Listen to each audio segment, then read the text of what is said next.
নমস্কার, আমি চৈতালি। আমার চ্যানেলে আপনাদের সবাইকে স্বাগত জানাই। আজ আমি শেয়ার করছি তেলাপিয়া মাছের ঝাল। প্রথমে 3 পিস বড় সাইজের তেলাপিয়া মাছ নিয়েছি। মাছগুলো কাটার সময় দোকান থেকেই 2 পিঠ হালকা করে চিড়ে দিয়েছিল। এবার মাছের মধ্যে হলুদ গুঁড়ো আর নুন দিয়ে দিলাম। ভালো করে মাছের গায়ে নুন হলুদ মাখিয়ে নেব। আমার নুন হলুদ মাখানো হয়ে গেছে। এবার সর্ষের পেস্ট তৈরি করে নিচ্ছি। একটা বাটিতে 3 টেবিল চামচ সর্ষের গুঁড়ো, 1 চিমটি নুন, হাফ চা চামচ লাল লঙ্কার গুঁড়ো, হাফ চা চামচ হলুদ গুঁড়ো আর পরিমাণ মতন জল দিয়ে একটি মসৃণ পেস্ট তৈরি করে নিচ্ছি।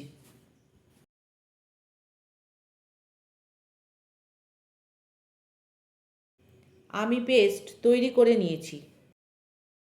এইবার কড়াইতে সর্ষের তেল দিয়ে দিচ্ছি। তেল গরম হয়ে গেছে, এখন মাছগুলো ছেড়ে দিচ্ছি।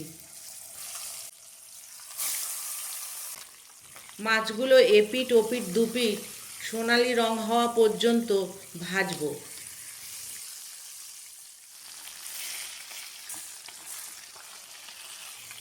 মাছ ভাজা হয়ে গেছে, এখন তুলে নিচ্ছি। আর একটা মাছ ওই একই রকমভাবে ভেজে তুলে নিলাম।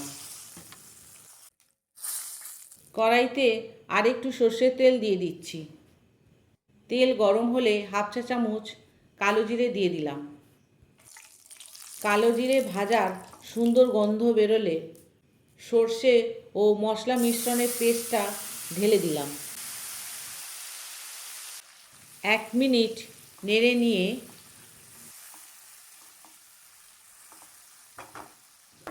প্রয়োজন মতন গরম জল ঢেলে দিচ্ছি।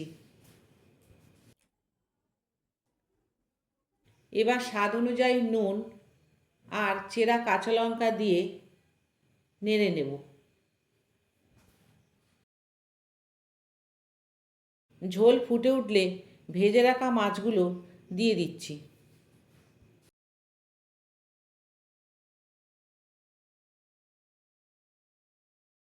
ঢাকা দিয়ে মাঝারি আঁচে 3 মিনিট রান্না করব। 3 মিনিট পর ঢাকা খুললাম। এবার মাছগুলো একটু উল্টে দেব।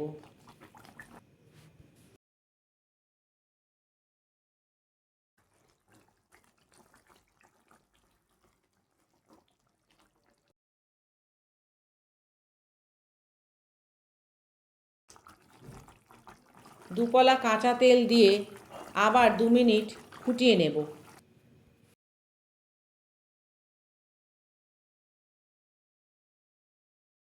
দু মিনিট পর গ্যাস বন্ধ করে কিছুক্ষণ ঢেকে রেখে দেব। তৈরি হয়ে গেল তেলাপিয়া মাছের ঝাল। এই ভিডিওটি কেমন লাগলো আমায় কমেন্টে জানাবেন। ধন্যবাদ।